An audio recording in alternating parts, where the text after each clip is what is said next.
for us as a country, where I want to see us go in the next few years is to move public transport completely from a dependence on petrol and diesel to fully electric vehicles. That is really where Ghana ought to go. And it is doable. It's very doable. It's not something that, it's far-fetched, right? Orders are already being made by other countries. Orders are being made by other countries. As a matter of policy, we ought to move away from petrol and diesel to electric vehicles. As a matter of policy, the whole issue of climate change and that transition, that energy transition for Ghana, and moving away from that dependence on fossil fuels to more, green energy is very, very important for us. And this is one of the ways in which we can achieve that transition.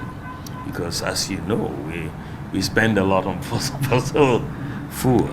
But the other thing that is very, very important for Ghanaians, households, individuals, is the high cost of transportation.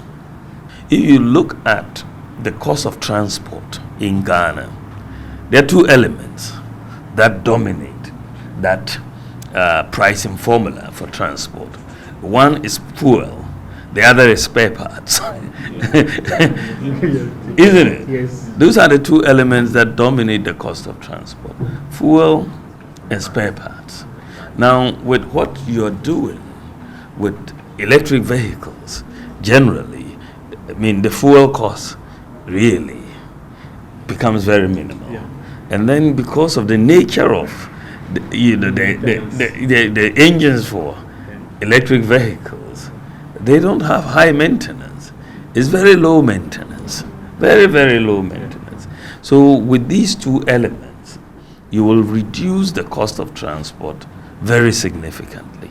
And so in this era of this increased high cost of living, don't say it's not possible. It is possible. It is. For example, you could really help the TVET institutions design a curriculum in terms of EV maintenance and so on.